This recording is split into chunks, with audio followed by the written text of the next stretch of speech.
नमस्कार, आप देख रहे हैं 5 की बात और मैं हूं नगमा। कोविड से बहुत सारे लोग जो ठीक हो जा रहे हैं, उसके बाद भी कई तरह की जटिलताएं सामने आ रही हैं और कई परेशानियां हैं जो गंभीर हो सकती हैं। इन्हीं में से एक के बारे में पता चला है जिसे ब्लैक फंगस कहा जाता है। इसका साइंटिफिक नाम जो है वो म्यूकोरमाइकोसिस है। कहा जाता है कि इसका असर आंखों पर पड़ रहा है और अगर वक्त रहते इसका इलाज नहीं कराया गया तो इससे भी जान जाने का खतरा है। पहले 1.5 महीने में मुंबई में इसके कई मरीज आए हैं। सायन अस्पताल में ही इसके 30 मरीज आए, जिनमें 6 की मौत हो गई। 11 मरीजों की आंखें निकालनी पड़ी। कहते हैं कि यह बीमारी नाक से शुरू होकर आंख और उसके बाद ब्रेन तक चली जाती है।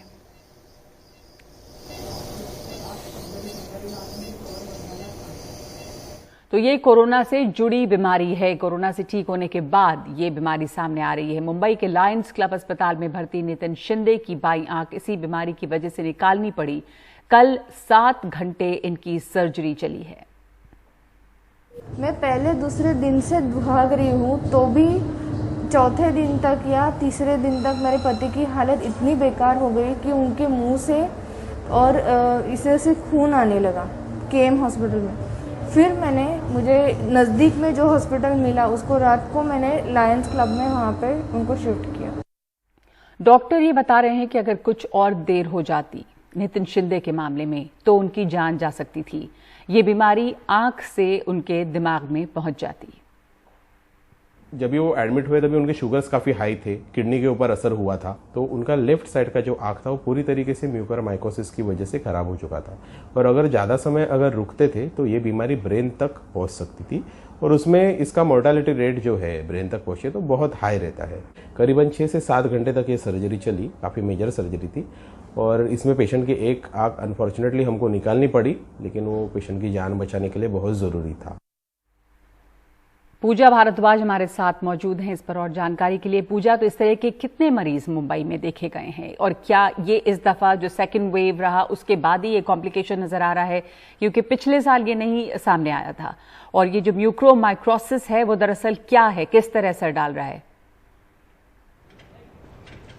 जी नगमा, ये जो बीमारी है म्यूकोरमाइकोसिस, ये दुर्लभ बीमारी है एक तरीके से देखा जाए तो, क्योंकि ये जो हाई शुगर पेशेंट होते हैं जिनमें इम्यूनिटी बहुत कम होती है, उनमें जो ये फंगल इन्फेक्शन है, ब्लैक फंगस जिसको कहा जाता है, उनमें ये बीमारी देखी जाती थी। पिछली लहर में देखें उस वक्त भी ये कुछ मरीजों में देखा गया था, लेकिन ये वैसे बुजुर्ग मरीज होते थे जो कि स्टेरॉइड पर होते थे, जो आईसीयू में या वेंटिलेटर पर भर्ती होते थे, जिनको टोसिलिजुमैब से बचाया जाता था। तो ऐसे मरीज जिनको स्टेरॉइड देकर बचाया जाता है, जो बहुत ही गंभीर स्थिति में होते हैं, उनमें ये बीमारी देखी जा रही है क्योंकि उनमें इम्यूनिटी बहुत कम हो जाती है। तो जिस तरह के स्टेरॉइड दिए जाते हैं ऐसे मरीजों को, उनकी हेवी डोज की वजह से उनके अंदर इम्यूनिटी कम हो जाती है और शुगर लेवल बढ़ जाता है, जिसके बाद ये बीमारी देखी जा रही है। तो ये पिछली बार भी हमने देखा था, लेकिन इसकी संख्या बहुत कम थी और बुजुर्ग मरीजों में हम देख रहे थे। इस बार भी अभी जो हमने रिपोर्ट दिखाई है, इनकी उम्र 44 साल की है, नितिन शिंदे की, जिनमें इतनी गंभीर ये समस्या दिखी।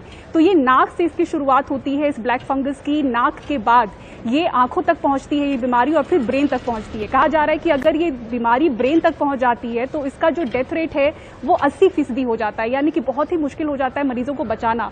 तो ऐसे में जो दूसरी लहर में अगर आप देखें तो यंग पेशेंट्स बहुत ज्यादा इन्फेक्ट हुए हैं। बहुतों के जो लंग्स हैं वो बहुत ज्यादा इन्फेक्ट होने की वजह से स्टेरॉइड बड़ी मात्रा में लोगों को दिया गया है।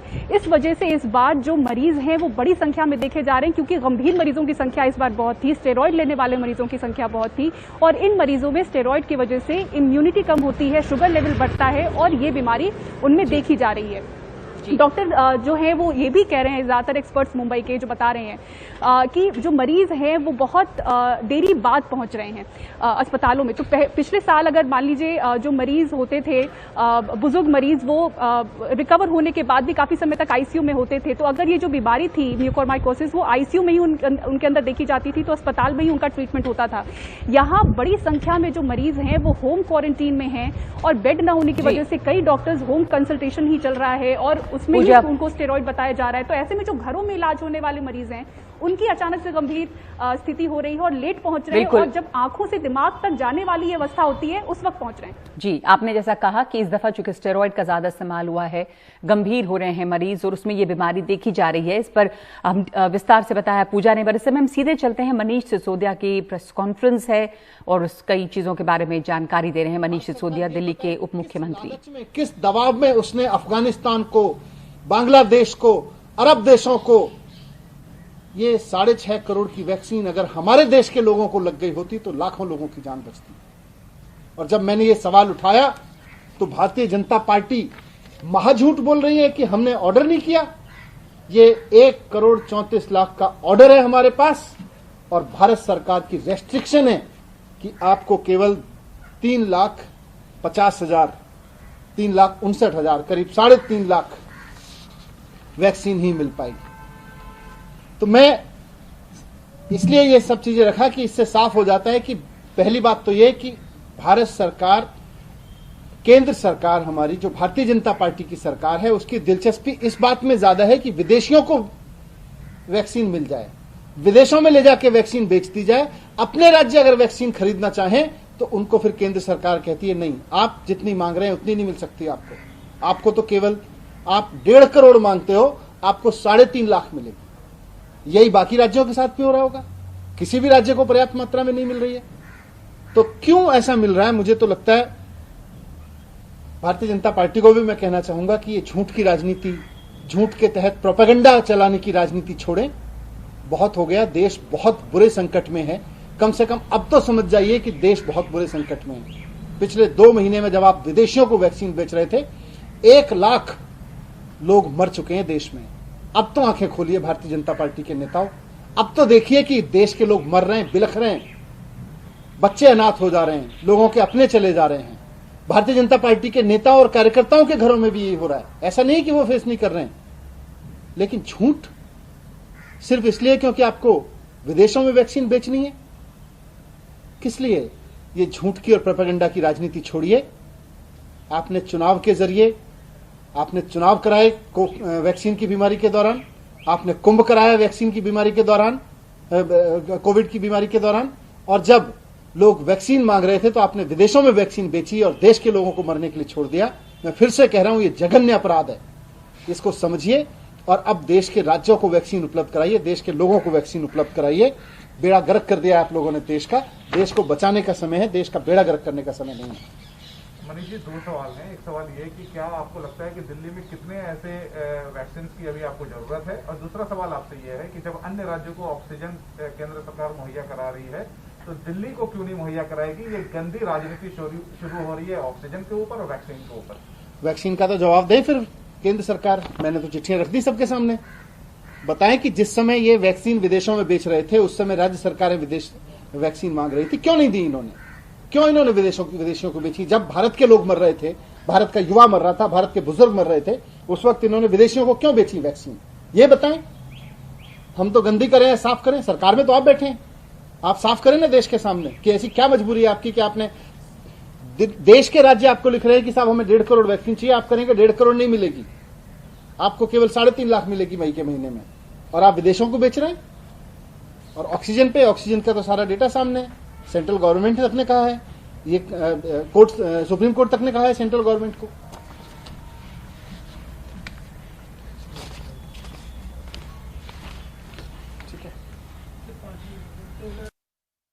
दिल्ली के उप मुख्यमंत्री मनीष सिसोदिया ये बता रहे थे कि दिल्ली सरकार ने किस तरह वैक्सीन का ऑर्डर दिया। 1 करोड़ से ज्यादा वैक्सीन का ऑर्डर दिल्ली सरकार ने दिया, जिसके कागजात उन्होंने दिखाए, लेकिन दिल्ली को डिमांड से बहुत कम वैक्सीन मिली और केंद्र सरकार ये कह रही है शायद अब कि इन्होंने ऑर्डर नहीं दिया है, तो इसलिए उन्होंने कागजात दिखाए और ये भी कहा है कि पड़ोसियों को वैक्सीन बांटने से पहले अपने देश में अपने लोगों की वैक्सीन की जरूरत पूरी करना प्राथमिकता होनी चाहिए। तो इस समय भारी कमी है वैक्सीन की दिल्ली में। कोवैक्सीन के 1 दिन के डोज बचे हुए हैं और कोविशील्ड के भी काफी कम दिन के डोज ही बचे हुए हैं। और इस बीच में मुख्यमंत्री अरविंद केजरीवाल अब जीटीबी अस्पताल का आज दौरा भी करने गए। कोविड के दौरान ये तस्वीरें आप देख रहे हैं। मुख्यमंत्री अरविंद केजरीवाल गए हैं गुरु तेग बहादुर अस्पताल में मुआयना करने के लिए, पता करने के लिए कि किस तरह की समस्याएं आ रही हैं, किन चीजों की जरूरत है, क्योंकि बड़ी समस्या अस्पतालों में ऑक्सीजन की रही है, जो पिछले कुछ दिनों से कुछ कम हुई है। और इसके बाद अब जब वैक्सीनेशन को बढ़ाने की जरूरत है या ज्यादा से ज्यादा लोग वैक्सीन लेने के लिए आगे आ रहे हैं, तो जितनी वैक्सीन चाहिए उतनी वैक्सीन उपलब्ध नहीं है। एक बड़ी समस्या जो कोविड के दौरान रही वो ऑक्सीजन की कमी। ज्यादातर लोगों को ऑक्सीजन की जरूरत रही, लेकिन ना ऑक्सीजन कॉन्सेंट्रेटर्स मिल रहे थे, ना बाईपैप मशीन और ना ही ऑक्सीजन सिलेंडर्स। अस्पतालों में भी इसकी कमी रही। कई बार ये नौबत आ जाती है कि ऑक्सीजन वाली एम्बुलेंस नहीं मिलती और मरीज की जान अस्पताल पहुंचने से पहले खतरे में पड़ जाती है। लेकिन ऐसी स्थिति में एक उपाय जाने माने डॉक्टर मैथ्यू वर्गीस सुझा रहे हैं। वो बता रहे हैं कि किस तरह ट्यूब और कॉन्सेंट्रेटर की मदद से एम्बुलेंस में मरीज को ऑक्सीजन दी जा सकती है। ऑक्सीजन की काफी किल्लत हो रही है और खास तौर पे घर से अस्पताल जाने में, खास तौर पे जिनका ऑक्सीजन की मात्रा कम होती जा रही है, ऑक्सीजन वाली एम्बुलेंस बहुत मुश्किल से मिलती है। अगर हैं भी तो भी वो बहुत समय लगाते आते हैं। तो ये समय आपके लिए जरूरी है बचाना। तो अगर आपके आसपास किसी के पास ऑक्सीजन कंसंट्रेटर हैं और आपके पास 2-3 चीजें होनी चाहिए जिससे आप ये जुगाड़ करके आप ऑक्सीजन का 15 मिनट, आधा घंटे का एक सफर के लिए ऑक्सीजन का स्टोरेज बना सकते हैं। सिलेंडर की जरूरत नहीं है। ये तरीका है जिसमें कि आपको चाहिए एक टायर का ट्यूब, वो ट्यूब की ये निकालने की चाबी एक है और ये 2 फेस मास्क के ये चाहिए होंगे। ये जरूरी नहीं है, लेकिन इससे पता चलता है कि कितनी मात्रा में ऑक्सीजन निकल रही है। तो पहले आप क्या करेंगे, ये ट्यूब को खोलेंगे, इसकी जो चाबी है ये डाल के ये खोल सकते हैं। खोला आपने, खोल दिया आपने, ये निकल जाती है, इसकी पिन निकाल दिया आपने, इसको यहाँ रख दिया। ये ट्यूब डायरेक्टली कनेक्ट हो जाते हैं, एक ही साइज का, इसी साइज का, ये इसमें कनेक्ट हो गया और फिर इसका जो ऑक्सीजन कंसंट्रेटेड है उसमें कनेक्ट हो गया और आपने ये ऑन कर दिया और ये धीरे धीरे भरता चला जाता है। जब ये अच्छी तरह से भर जाएगा आपके लिए, ये जो है 10 से 15 मिनट तक, डिपेंड करता है आप कितनी टेंशन में भरते हैं इसको, वो भर जाता है। ऐसे ही आपको ज्यादा देर के लिए चाहिए। मैंने एक टायर का, ये ट्रक का ये ट्यूब लिया है, इसको भरा है। ये भरने में मेरे को आधा घंटा लगा है। ये आधे घंटे में भरा है, यानी कि इसमें 3 लीटर की रफ्तार से आधे घंटे का ऑक्सीजन इसके अंदर भरा हुआ है। तो इस तरह से मरीजों को एम्बुलेंस के अंदर ऑक्सीजन दी जा सकती है ऑक्सीजन कॉन्सेंट्रेटर की मदद से। और सरकार पर ये लगातार लापरवाही के इल्जाम लगे हैं अलग अलग जगह से। एम्स भोपाल के डायरेक्टर डॉक्टर सरमन सिंह ने कहा है कि कोरोना वायरस का B1617 वेरिएंट, जो इंडियन वेरिएंट है, सेंट्रल इंडिया में फरवरी में ही मिला था और सरकार को ऐसे कदम उठाने चाहिए थे ताकि कोरोना तेजी से ना फैले। डॉक्टर सरमन ने यह भी कहा कि ये खतरनाक वेरिएंट रिमोट एरिया यानी कि दूर दराज इलाकों में भी पहुंच चुका है। ये वेरिएंट हमको रिमोट सेंट्रल इंडिया में, जिसमें एक डिस्ट्रिक्ट है सिद्धि और रीवा में, 2 डिस्ट्रिक्ट ऐसे हैं जिनमें हमको ये फर्स्ट वीक ऑफ फरवरी में जब हमने सैंपल कलेक्ट किए थे, वो सैंपल्स हमने जब एनालाइज किए हैं, क्योंकि हमने सीक्वेंसली सैंपल्स किए थे, तो हमने कुछ फरवरी के, कुछ मार्च के, कुछ अप्रैल के, इस तरह से किए थे। तो 8 फरवरी को जो कलेक्शन हमारा हुआ था सैंपल्स का, उसमें भी सिद्धि और रीवा जैसी रिमोट एरिया से भी आए हैं। तो बाकी तो हैं भोपाल, सीहोर और जो बाकी एडजॉइनिंग एरिया है उनमें तो आया ही आया है। बट ये देखिए कि 8 फरवरी को ये इतना इंटीरियर सिद्धि रीवा जैसी जगह में पहुंच चुका था और लोग इसीलिए हम कहना चाहेंगे कि डेफिनेटली हम लोगों से कहीं चूक हुई है। अगर हमने जल्दी ही इस पर सीक्वेंसिंग की होती और इसको पहचान लिया होता तो शायद हम लोग इसको बेटर कंट्रोल कर सकते थे।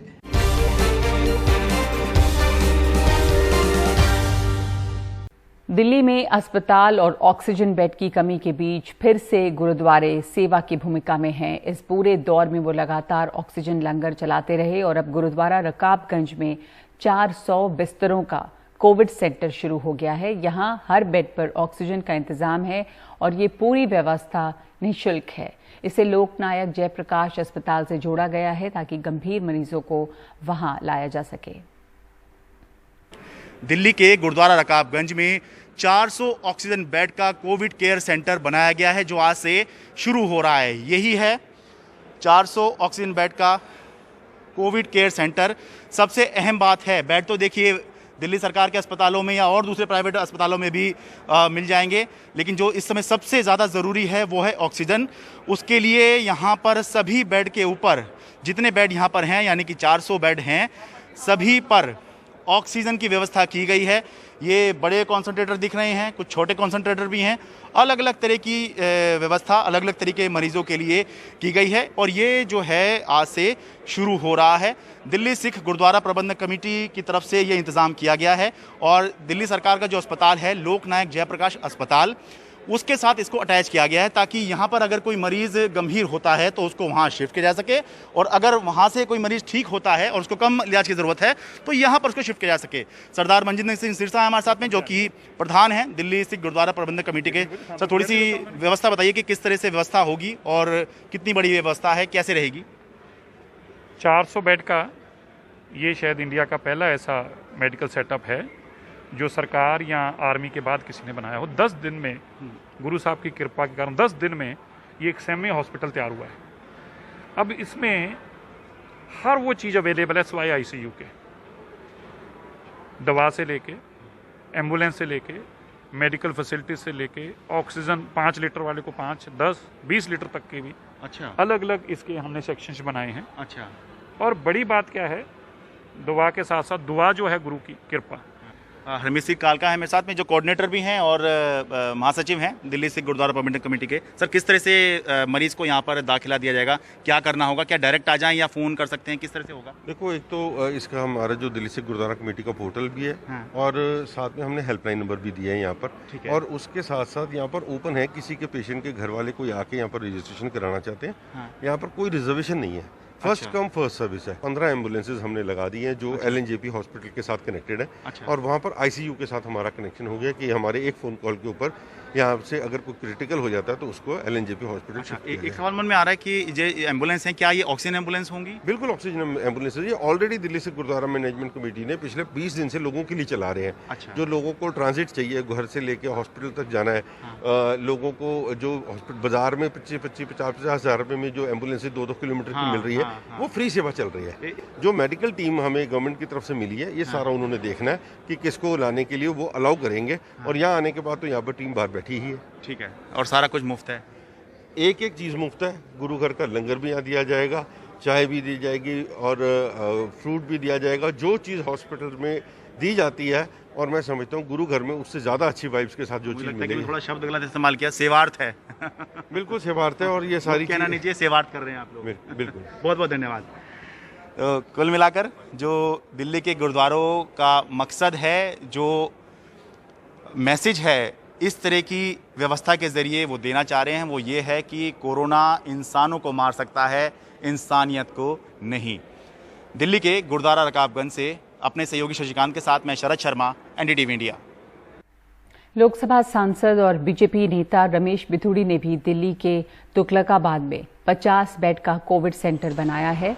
इस सेंटर में ऑक्सीजन कॉन्सेंट्रेटर की सुविधा है। रमेश बिधूड़ी शिव आसरा ट्रस्ट के चेयरमैन भी हैं। उनका कहना है कि इस तरह का एक सेंटर महिपालपुर और दूसरा संगम विहार में भी बनाया गया है। तीनों कोविड सेंटर में कुल 125 बेड हैं और इन सेंटरों पर 24 घंटे डॉक्टर रहेंगे।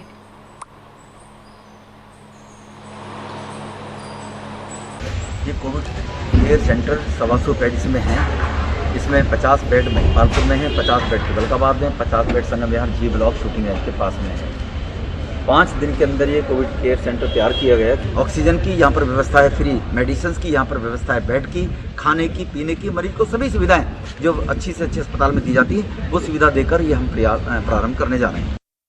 समाज में अगर एका हो तो बड़ी मुश्किलों का हल ढूंढा जा सकता है। राजस्थान के बाड़मेर में बढ़ते संक्रमण के चलते रातों रात 2 अस्थायी अस्पताल बना दिए गए हैं।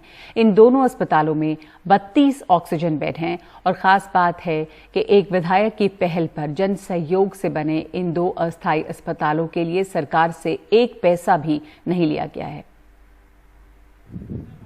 रेगिस्तान के बीच में रातों रात खड़े हुए हैं ये 2 कोविड सेंटर।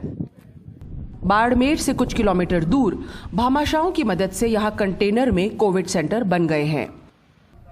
बायतू में 100 बेड का है जिसमें 30 ऑक्सीजन युक्त हैं और सांब्रा में 25 बेड का है जिनमें से 2 में ऑक्सीजन है।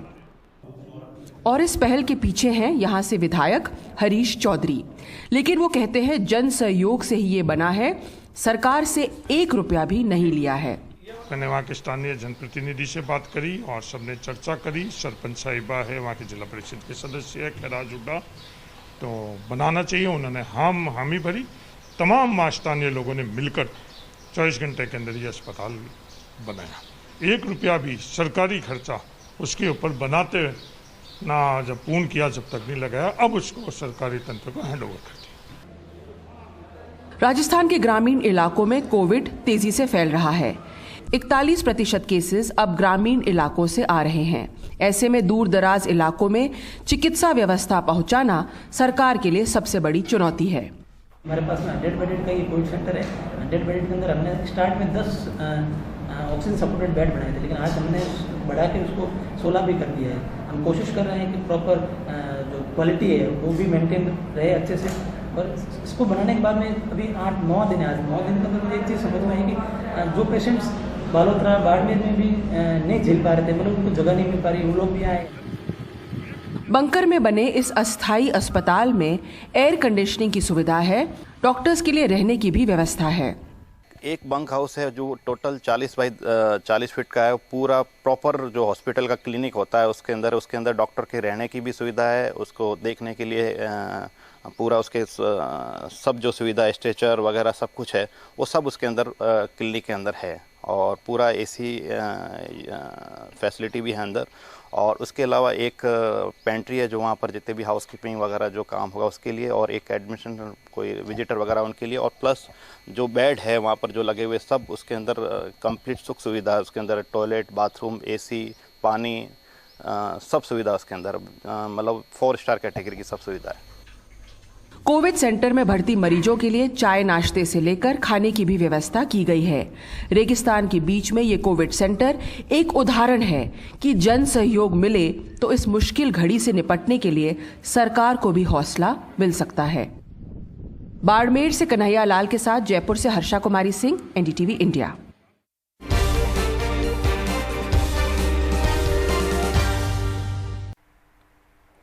उत्तर प्रदेश में टीकाकरण अभियान काफी तेज हो गया है। नोएडा में वैक्सीन लगवाने के लिए लंबी लंबी लाइन लग रही है। सेक्टर 30 के सरकारी अस्पताल में एक ऐसा वक्त आया जब काफी अफरा तफरी का माहौल बन गया और सैकड़ों लोग टीका लगवाने के लिए पहुंच गए। अस्पताल के अधिकारियों का कहना है कि ऑनलाइन रजिस्ट्रेशन के बाद 18 से 45 साल के लोग 400 से ज्यादा लोग टीका लगाने के लिए पहुंच गए, जबकि यहां पर सिर्फ 200 लोगों के लिए स्लॉट है। What led to this confusion here? Confusion ये हुआ है कि सभी को स्लॉट अलॉट किया गया था। उस स्लॉट में ना करके लोगों ने सोचा कि हम पहले चलें, हमारा पहले लग जाए। तो लोगों को समझा दिया गया है अब लोग अपने अपने स्लॉट पे आएंगे और वहीं पे अपना vaccination. Stock is available and जब इनकी जो रिक्वायरमेंट होगी उसके अकॉर्डिंगली हम इनको उपलब्ध कराते हैं। हम इस वक्त नोएडा के ESI हॉस्पिटल में यहाँ 18 से 44 साल के जो उम्र है उनका टीकाकरण का कार्यक्रम शुरू हुआ है। और यहाँ पर अगर देख सकते हैं कि कितनी अच्छी व्यवस्था है। फिलहाल अगर बात करें तो सामने वहाँ पर लोगों को टीका लग रहा है और जिनको टीका लग जा रहा है बाकायदा उनको एक सर्टिफिकेट मिल रहा है। ये इस तरह का सर्टिफिकेट मिला है जिसमें बाकायदा लिखा हुआ है कि आपने एक टीका लगा लिया है, कोविशील्ड का टीका लगवा लिया है और अगली बार जब आएंगे तो फिर आपको देना होगा, तभी उसके आधार पर टीका लगेगा। अगर नोएडा की बात करें तो अकेले यहाँ पर नोएडा के में जो है 16 सेंटर बनाए गए हैं, जहाँ हर सेंटर पर 175 लोगों को जो है बाकायदा टीका दिया जाएगा।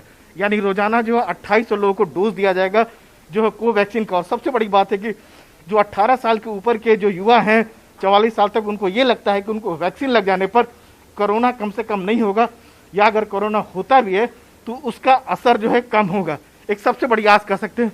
सुबह हालांकि यहाँ पर कई जगह जो सेंटर है वहाँ अफरा तफरी का माहौल था, लेकिन उसके बावजूद अब जो है धीरे धीरे स्थिति जो है सामान्य हो रही है। कुछ ऐसे लोगों से बात करते हैं जिन्होंने बाकायदा टीका लगाया है। क्या नाम है आपका? राशिका। राशिका नाम है। राशिका आपका नोएडा के रहने वाली है, कब आपने बुकिंग कराया था और अब क्या? हमने कल ही ऑनलाइन बुक कराया था कोविन साइट से, तो आज का डेट का मिल गया था ऑनलाइन को। तो कोई दिक्कत कोई परेशानी हुई आपको? नहीं, ऑल फाइन, सब सही है। अब कैसा लग रहा है टीका लगाने के बाद? नॉर्मल लग रहा है। नॉर्मल लग रहा है? हाँ जी, हाँ जी। तो लग रहा है कि अब कम से कम कोरोना कम से कम नहीं होगा? होपफुली ना हो। अच्छी बात है जी। और कुछ लोगों से बात करते, आपने भी टीका लगा लिया, कोई दिक्कत कोई परेशानी? नहीं, अभी तक तो नहीं। कोई परेशानी नहीं? अभी नहीं। अच्छा, तो कल से ही यहाँ बुकिंग शुरू हुआ और कैसे आप लोगों ने इतना जल्दी लगा लिया? बहुत जल्दी आप लोगों ने किया? हाँ, एटलीस्ट फर्स्ट से हम लोग रोज़ कोशिश करते थे रजिस्ट्रेशन करने की, एंड समहाउ कल हम लकी थे कि हमको स्लॉट मिल गया और हमने इमीडिएटली बुक कर दिया सुबह ही। एंड हमको जैसे अपॉइंटमेंट मिला, यहाँ पे काफ़ी अच्छी फैसिलिटी थी, गेट पे ही वो स्क्रूटनी कर रहे हैं, तो कोई भीड़ नहीं है, तो आराम से हमारा अब लग रहा है कम से कम बच जाएंगे। हाँ, इन्फेक्शन तो नहीं होगा, और मतलब इन्फेक्शन भी होगा तो एटलीस्ट क्रिटिकल कंडीशन तो नहीं आएगी। तो जाहिर सी बात है कि यहाँ जितने लोग आए हुए हैं, अगर देखते एक एक करके जो टीका लगा रहे हैं, ये सही हॉस्पिटल में हर जगह जो टीका लगा रहे हैं, इस उम्मीद के साथ टीका लगा रहे हैं कि अगर खुदा ना खास्ते अगर उनको कोरोना होता भी है तो उसका ज़्यादा असर, गंभीर असर नहीं होगा, उसका मुकाबला कर सकेंगे। इन अस्पतालों की बात करें तो यहाँ बाकायदा कई लेयर बनाए गए हैं, जिनका बुकिंग होगा वही अंदर आ सकते हैं और वही यहाँ पर टीका लगा सकते हैं। शुरुआत में ज़रूर दिक्कत है, मात्र 16 सेंटर बनाए गए, लेकिन उम्मीद की जानी चाहिए धीरे धीरे जो है सेंटर और ज़्यादा बढ़ेंगे और वैक्सीनेशन डोज भी अधिक आएगा, ताकि जो 18 से 44 साल के जो लोग हैं वो जल्द से जल्द वैक्सीन लगा सके और कोरोना महामारी से जो है मुकाबला कर सके।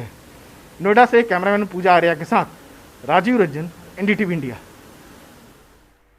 और बिहार के बेगूसराय जिले में 18 साल से ज्यादा लोगों के टीकाकरण अभियान में युवाओं का हुजूम उमड़ पड़ा है। भीड़ ज्यादा होने की वजह से टीकाकरण की जगह सदर अस्पताल से दिनकर भवन कर दी गई, जिससे कुछ देर के लिए वहां पर काफी अफरा तफरी रही। बाद में एक अधिकारी ने वहां पहुंचकर हालात संभाले और युवाओं को बताया कि रोजाना टीका लगेगा, इसलिए प्रशासन का सहयोग करें ताकि सबको वैक्सीन मिल सके।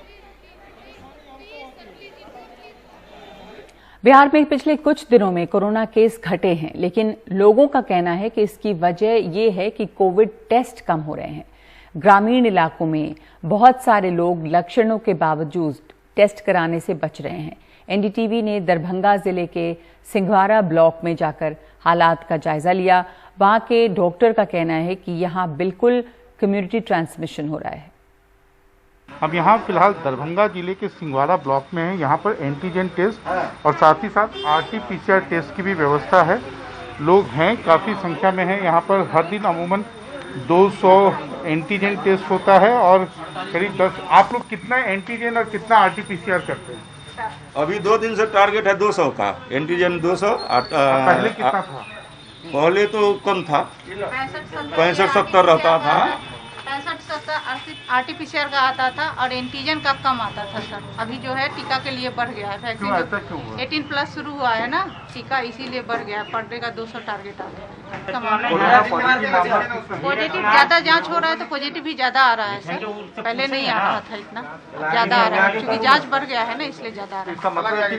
गाँव में फैला हुआ है? हाँ, बीमारी तो फैला हुआ है, गाँव तक आ गया है। आप लोग यहाँ पे ग्रामीण इलाके से आए, क्या पोजीशन है गाँव में, क्या स्थिति है? गांव में स्थिति है कि मैंने अभी परसेंटेज के हिसाब से 5 से 10%।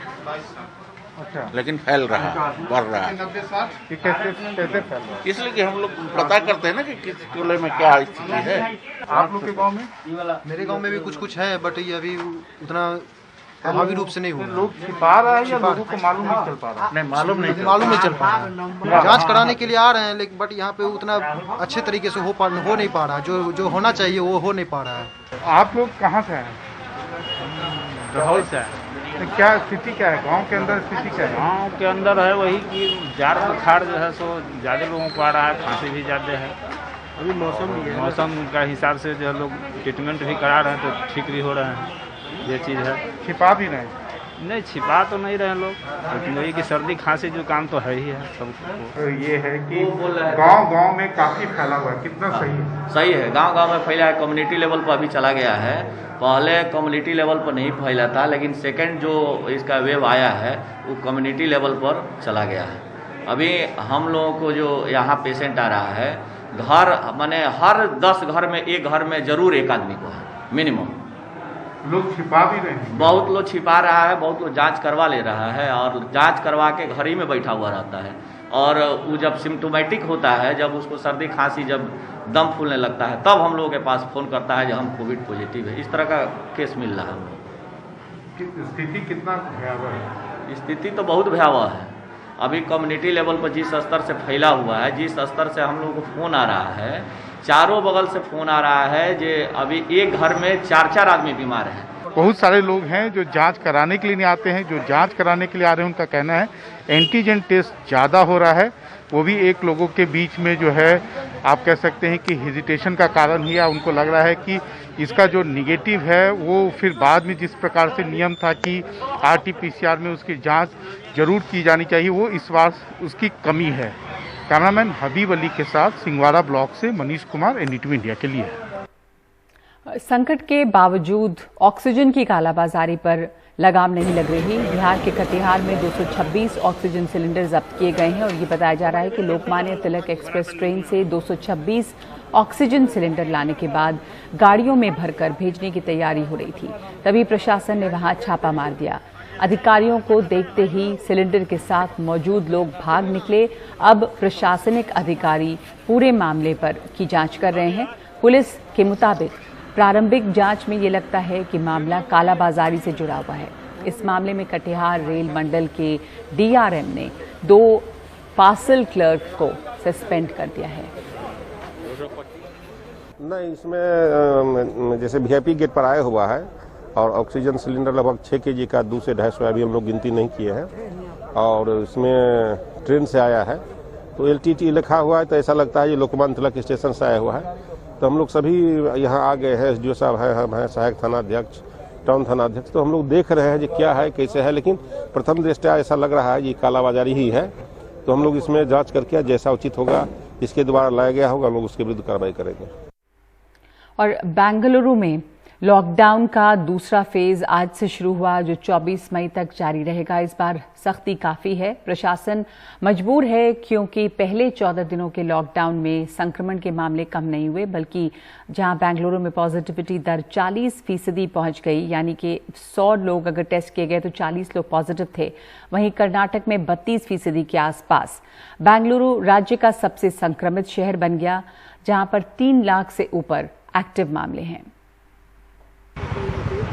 आज से 24 तारीख तक बेंगलुरु में लॉकडाउन का दूसरा फेज शुरू हुआ और इस बार पुलिस और सरकार दोनों ने साफ कर दिया है कि काफ़ी सख्ती बरती जाएगी, क्योंकि पहले 13 से 14 दिनों में जिस तरह की उम्मीद थी वैसे नतीजे नहीं आए। संक्रमण के जो मामले हैं वो कम नहीं हुए, न तो बेंगलुरु में और न ही पूरे राज्य में। ऐसे में देखिए इस बार काफ़ी सख्ती बरती जा रही है और बिल्कुल साफ कर दिया गया है कि कोई भी ज़रूरी सामान लेने भी जाएगा तो वो अपने वाहनों का इस्तेमाल नहीं करेगा। बिल्कुल पैदल जाना है। सुबह 6 बजे से 10 बजे के दौरान आसपास से सामान लेना है और फिर घर वापस लौट जाना है, चाहे वो गाड़ियाँ हों, 2 पहिया वाहन हो, 4 पहिया वाहन हो या जिस तरह के भी वाहन हो, सबकी चेकिंग हो रही है। रविवार के दिन ही शाम में जब पुलिस ने सख्ती बरती तो तकरीबन 3000 गाड़ियाँ एक ही झटके में जब्त की गई। तो कुल मिलाकर के यहाँ पर काफ़ी सख्ती बरती जा रही है, क्योंकि जो संक्रमण के मामले हैं, जैसा कि मैंने आपको पहले बताया, वो कम होने का नाम नहीं ले रहे। ऐसे में प्रशासन के पास दूसरा कोई विकल्प नहीं है। सुबह 6 बजे से 10 बजे तक ज़रूरी सामान लिए जा सकते हैं, वाहनों का इस्तेमाल नहीं करना है। हालांकि ट्रेन और हवाई यात्रा पहले की तरह ही चल रही है। जिन लोगों को ज़रूरी काम है वो अपने कागज़ दिखा करके, अगर किसी को अस्पताल जाना है, वैक्सीनेशन के लिए जाना है या कोई इमरजेंसी है, तो ऐसी सूरत में कागज़ और मरीज़ के साथ वो कहीं भी जा सकता है। उसमें किसी तरह की कोई रोक टोक नहीं है। पूरे राज्य में रोक नहीं है। राज्य के बाहर जाने के लिए भी इसमें भी कोई रोक नहीं है। बस दूसरे राज्य में अगर आप जाना चाहते हैं तो वहाँ से जो क्लियरेंस ऑनलाइन लेना होता है वो लेने की ज़रूरत है। तो कुल मिलाकर के सख्ती काफ़ी बढ़ती जा रही है। देखिए जगह जगह पुलिस के बैरिकेड्स लगे हुए हैं, हर चीज़ को चेक किया जा रहा है। अगर डिलीवरी बॉयज़ जैसे जोमेटो या दूसरे जो डिलीवरी बॉयज़ हैं उनके भी जो कागजात हैं उसको भी चेक किया जाता है। और जितनी भी गाड़ियाँ आ रही हैं सबसे पूछा जा रहा है, उन सबको रोका जा रहा है, सबको चेक किया जा रहा है। बहुत सारी गाड़ियाँ यहाँ पर जो आप गाड़ियाँ खड़ी हुई देख रहे हैं उसमें से कई ऐसी गाड़ियाँ हैं जो जब्त की हुई हैं। जो बाइक्स दाहिने तरफ हमारे कैमरा पर्सन कैमरा जब पैन करेंगे तो आप देखिए। तो कुल मिला करके काफ़ी सख्ती बढ़ती जा रही है क्योंकि पुलिस और प्रशासन ने बिल्कुल सरकार ने साफ कर दिया है कि इस बार किसी तरह की कोई कोताही नहीं बरती जाएगी। और क्योंकि संक्रमण का मामला बेकाबू है, बेलगाम है और उसको नियंत्रण करना काफ़ी ज़रूरी है। बेंगलुरु से कैमरामैन कुमार के साथ निहाल खिदवई, एनडीटीवी इंडिया। और अब खबर मध्य प्रदेश के सिंगरौली से, जहां के हिरवा में सब्जी बाजार बंद कराने पहुंची पुलिस टीम पर लोगों ने पथराव किया। हमले की वजह से पुलिस टीम को वहां से भागना पड़ा। दरअसल कोरोना की वजह से यहां सुबह 7 से 9 बजे ही सब्जी और फल बेचने की इजाजत है, लेकिन लोग इसके बाद भी बाजार बंद नहीं करते हैं। ऐसे में पुलिस लॉकडाउन का पालन कराने पहुंची तो उन पर पथराव किया गया और डंडे से भी हमला किया गया।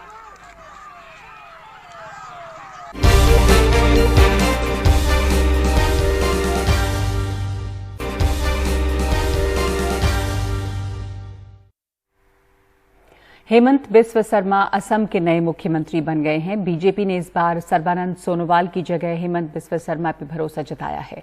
हेमंत बिस्व शर्मा उत्तर पूर्व में बीजेपी के सबसे बड़े चेहरे माने जाते हैं।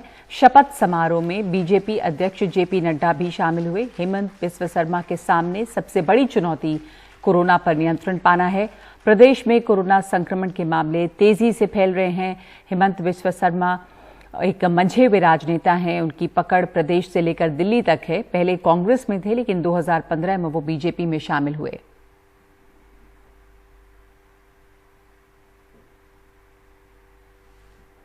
और बंगाल में ममता बनर्जी सरकार के 43 मंत्रियों को आज शपथ दिलाई गई। राज्यपाल ने एक साथ कई मंत्रियों को सामूहिक तौर पर शपथ दिलाई। कोलकाता के राजभवन में यह शपथ ग्रहण समारोह आयोजित किया गया। इनमें 25 पुराने चेहरे हैं जबकि 18 मंत्री नए मंत्री बन रहे हैं। 43 में से 9 राज्य मंत्री बनाए गए हैं। नए चेहरों में क्रिकेटर मनोज तिवारी और बिरबाहा हंसदा शामिल हैं। रिटायर्ड आईपीएस हुमायूं कबीर भी मंत्री बनाए गए हैं। Request the permission of the Honorable Governor to commence the proceedings. With your permission, sir, I now read out the order. Mamata Banerjee का नया 43 सदस्यों का मंत्रालय आज 11:15 बजे सभी लोगों ने अपना स्वेरिंग इन किया है राजभवन में और 1:30 बजे 2 बजे तक पोर्टफोलियो डिस्ट्रीब्यूशन भी हो चुकी है। ये मंत्रालय एनालिस्ट का कहना है एक बहुत ही फाइन बैलेंस बिटवीन अनुभवी और नए चेहरे। ममता बनर्जी के पास 6 पोर्टफोलियोज सबसे गुरुत्वपूर्ण उनमें से हैं होम अफेयर्स, फिर हेल्थ और फाइनली इंफॉर्मेशन एंड कल्चर। साथ साथ उन्होंने और एक भी पोर्टफोलियो साथ में रखा है, वो है नॉर्थ बंगाल डेवलपमेंट। जो नए नए मंत्री बने हैं, नए नए पहली बार चुन के आए हैं, मनोज तिवारी क्रिकेटर, वो यूथ और स्पोर्ट्स अफेयर्स के मिनिस्टर ऑफ स्टेट बन गए हैं और बिरबाहा हांसदा जो संथाली सिनेमा की एकदम सुपरस्टार हैं, वो बनी है minister of state for forests. जो बाकी जो वेटरन मंत्री ममता बनर्जी के थे, ज़्यादातर अपना पोर्टफोलियो रिटेन कर गए हैं। जैसे अमित मित्रा, वो फिर से बने हैं फाइनेंस मिनिस्टर। सुब्रतो मुखर्जी, वो बने हैं पंचायत मिनिस्टर। कुछ जो बदल हुए हैं, इंटरेस्टिंग बदलाव जो लाए हैं ममता बनर्जी, उनमें से हैं पार्थो चैटर्जी, बहुत ही गुरुत्वपूर्ण उनका एक पोर्टफोलियो था शिक्षा, वो गया है ब्रात्य बोसु के पास। पार्थो चैटर्जी को दिया गया है इंडस्ट्री, कॉमर्स, आईटी और पार्लियामेंट्री अफेयर्स। अरूप बिस्वास जो मिनिस्टर हैं for youth and sports affairs, उन्हें दिया गया है पावर। और पिछले बार जो पावर मिनिस्टर थे शोभनदेव चट्टोपाध्याय, उनको दिया गया है एग्रीकल्चर। अब ये जो स्वेरिंग इन और पोर्टफोलियो डिस्ट्रीब्यूशन ये तो बहुत ही स्मूथली हो गया है, लेकिन राज्यपाल के साथ जो ममता बनर्जी का एक कोलिशन चल रहा है कुछ सालों से, अब वो चलता रहा। राज्यपाल स्वेरिंग इन के बाद ही उन्होंने एक प्रेस कॉन्फ्रेंस किया, कहा कि वो जो पोस्ट पोल वायलेंस का सिचुएशन है उससे वो बहुत नाखुश हैं। वो जाना चाहेंगे जहां पे वायलेंस अभी भी चल रही है, लेकिन राज्य सरकार कोई सहायता नहीं कर रही है, तो वो अपने आप बंदोबस्त करके जाएंगे वायलेंस हिट एरियाज़ में। ममता बनर्जी ने भी बहुत ही क्रोध प्रकट किया कि एक सरकार का चुनने के 24 घंटा के अंदर सेंट्रल टीम चली आई पोस्ट पोल वायलेंस को इन्वेस्टिगेट करने, फेक वीडियोस चला दिए गए हैं। कड़ी निंदा की है ममता बनर्जी ने इस बारे में, और ये जो संघात है सेंटर और राज्यपाल और ममता बनर्जी के बीच ये अभी भी जारी है। मोनिदीपा बनर्जी, एनडीटीवी इंडिया के लिए।